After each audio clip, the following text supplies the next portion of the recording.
Good morning, everybody, and a happy Saturday morning to you.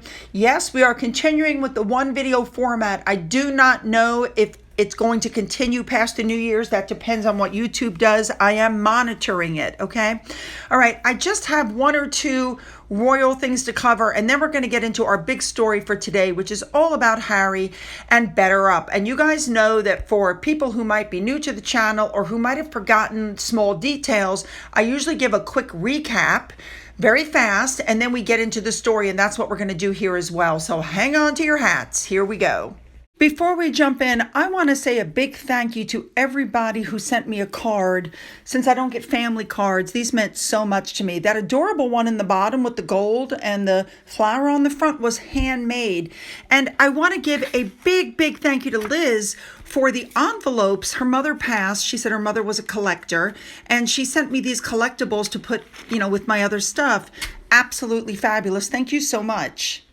Now, next up, a box arrived with C's candies in it. We had peanut brittle. There was a big box on the bottom that when you opened it up, it was pecan-covered chocolates. And there was Gelt, which is the candy, right? The chocolate coins. Unfortunately, there was no name with it. It was just anonymous. So whoever sent it, thank you. And then another box arrived all the way from Singapore. And that person said, please don't put anything online, and I'm going to have to break my word on that. For two of the items, the box was chock full of stuff, but two of the items just touched me so much. And here's the first one. Isn't that gorgeous? It's a compact mirror with the Queen on the front. And also in the box of goodies was the book Spare Us. I love it. Thank you so much. Let's jump in now. We're going to start off with Andrew because we know that Andrew and Sarah did not go with the other family members to Sandringham on Christmas Day. They also didn't go to the luncheon. So Andrew and Sarah were seen leaving Royal Lodge in Windsor on Christmas Day. So apparently they did not sit around and watch the King's speech. Of course, they're calling it a snub because Andrew was leaving his house just a few minutes before the King's speech overnight. I don't think it's a snub. They had somewhere else to be. They weren't spending Christmas with the family.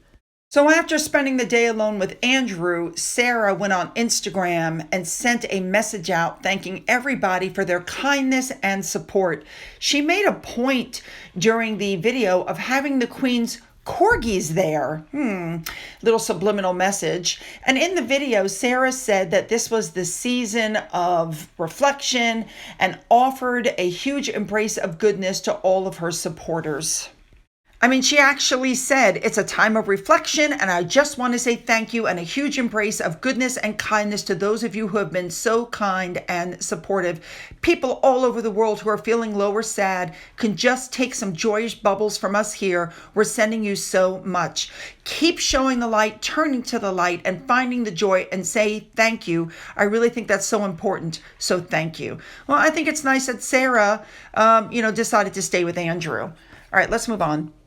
Next up, I wanted to touch on this article really quickly. They're saying that Meghan Markle is actually trying to transform herself into American royalty, and she's trying to spark some quote-unquote independence from Harry. So basically, she wants to make herself relevant. She wants to be known as a Duchess American royalty who's admired and powerful and independent of her husband. So if she and Harry divorce, she can continue to be American royalty, that touch of sparkle. Forget it. That ship has sailed. Let's move on now to our big story for today. And we're going to start with the recap. So in March of 2021, Harry joined a Silicon Valley startup called Better Up as its chief impact officer. It was his first role at a private company, and he was going to be the driving force for advocacy and awareness for mental fitness. He was going to guide Better Up's mission, expand the company. That's really what it was all about.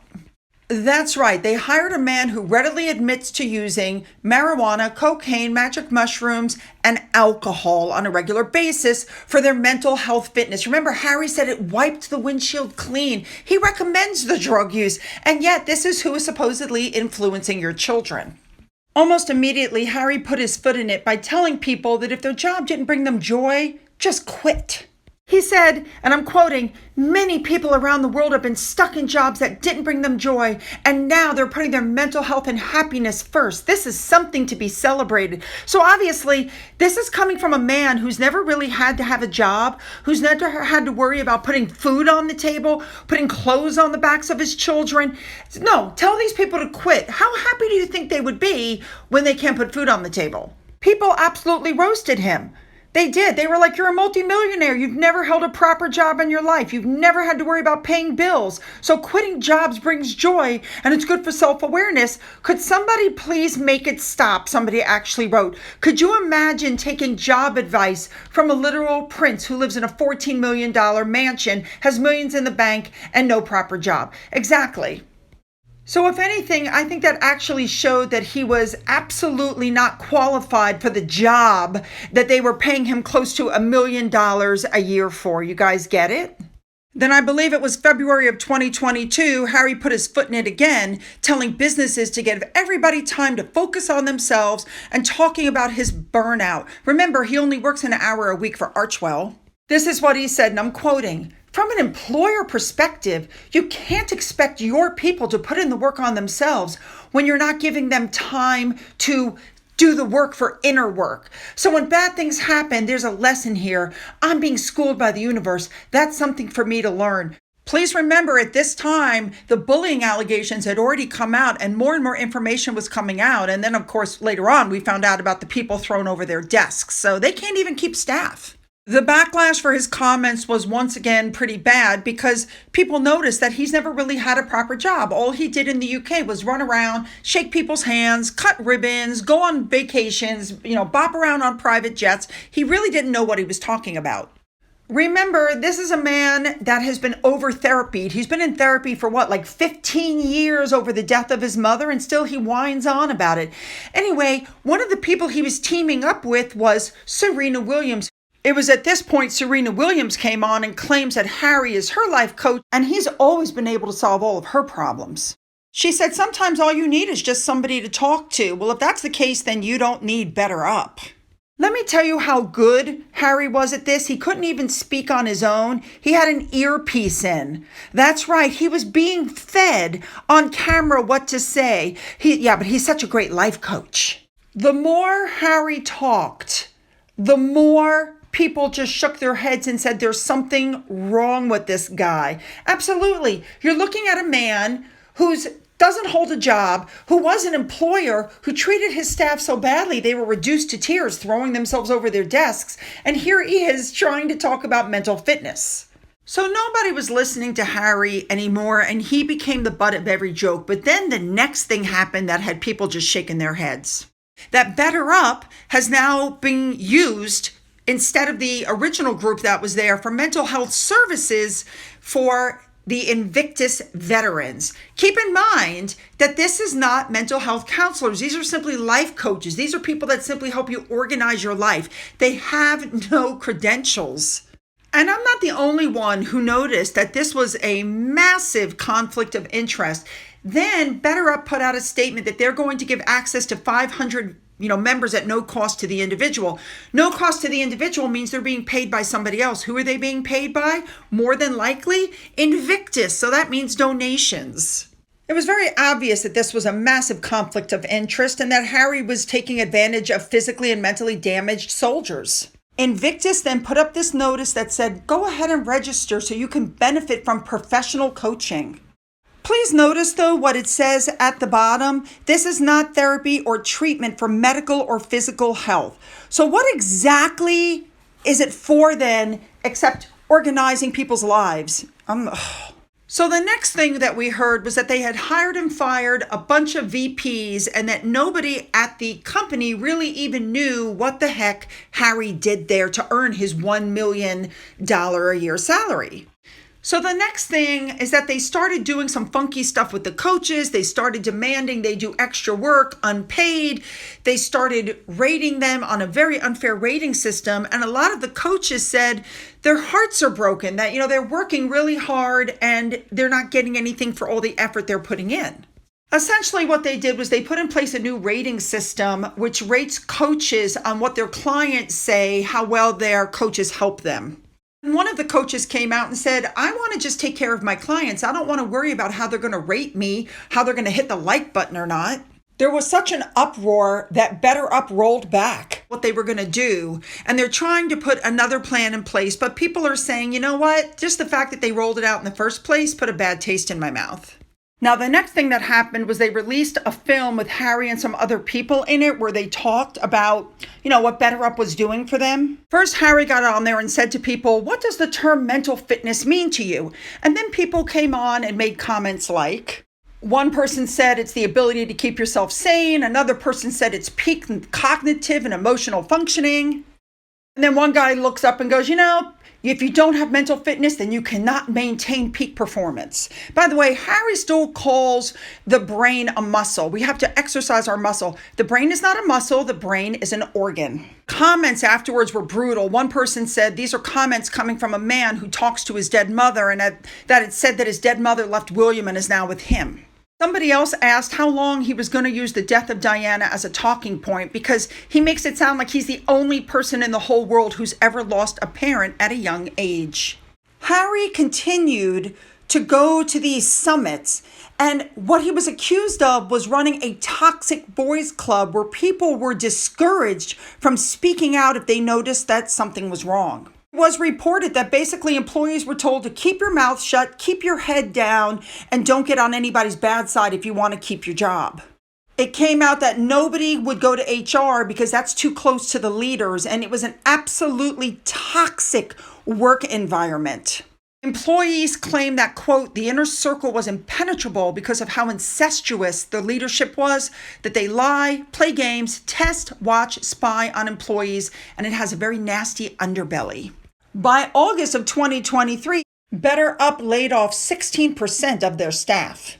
This company raised $5 billion in revenue the year before, and then they started chopping employees. Funny thing is, they kept Harry with his $1 million salary. Once again, nobody knows what Harry does exactly. So the next thing that happened was in April of 2024, Harry went to another Gettr Up summit where he was joined by Mindy Kaling, who, by the way, was a guest on Meghan Markle's Archetype podcast, the third podcast. This is where Meghan talked about the pressures around marriage and having children. Harry and Mindy Kaling, by the way, were on separate panels. So Harry did not go to a planned live stream, and attendees were charged, are you ready? $1,600 per spot. Harry just decided that he just wasn't going to go, and he skipped it. People were upset because, after all, Harry was the draw, and then he just decided he wasn't going to be there, and he just skipped the whole thing. People were upset, rightly so, but Harry's doing what Harry always does, the bare minimum. That's why he and Meghan only work an hour a week. He showed up, got his money, and left. So that brings us up to now, and it would appear that this company has not improved one little bit. Past and present employees are still saying that it is a toxic train wreck, psychologically unsafe, and everyone is uncomfortable and living in fear. That Gettr Up is an elitist club of leaders who, according to one worker, have no moral compass and they lack self-awareness. And there's a company chief executive who recently used their services, and they have vowed never to use them again, saying, quote, I had concerns about the confidentiality of my discussions and privacy during coaching calls with coaches. And another described the sales team as predatory. They were going to take a job and they backed out, and they said, I'm glad I backed out because I read the reviews by former employees and it did not look good, but also highlighted the poor pay pressure to sell and the layoffs, and they pay Prince Harry over $1 million a year. Gettr Up only has a 2.8 out of 5-star rating on Glassdoor. It has more than 600 reviews, and only 35% of the people would recommend somebody that they know working there. Basically, what they're saying is there's too much ego at the top and the staff is under pressure to hit targets. A lot of people reported that there's a lot of favoritism, and if you're one of the people that's favored, you don't have to worry about the layoffs because, you're kissing somebody's you-know-what. Gettr Up was described as a place where people dry up and shrivel. And I'm not saying this figuratively, they said. Literally, every person at Gettr Up hates their job. Well, I say find another job, do what Harry did. What Harry said, if your job doesn't bring you joy, quit. find another job, and quit. Startup's co-founder that you see above praises Harry, citing his, quote, incredible attitude and claiming he has been energized by Harry's model of inspiration and impact through action. Have you guys noticed they always say the same thing? Impact through action. Show up and do good. Action, action, action. But there never really is any action. It's nothing but word salad. And I think at this point we can all point it out, find it, see it, and point it out. It's a joke. So the main point of all of this is that the company is a scam. Harry is using this scam company to make more money using Invictus, which is highly unethical, and the staff there are miserable. Well, there you go. All right, you guys, you know what to do. Put those comments down and make them good. Don't forget to hit the like and the subscribe button and the bell for all notifications. Then go down into my description box where you'll find a link to my Twitter, my Gettr, my Rumble, my email, my Patreon, which is currently paused, and my Amazon wish list. For those of you who've donated to my coffee fund, thank you so much. And as always, you guys, have a great day.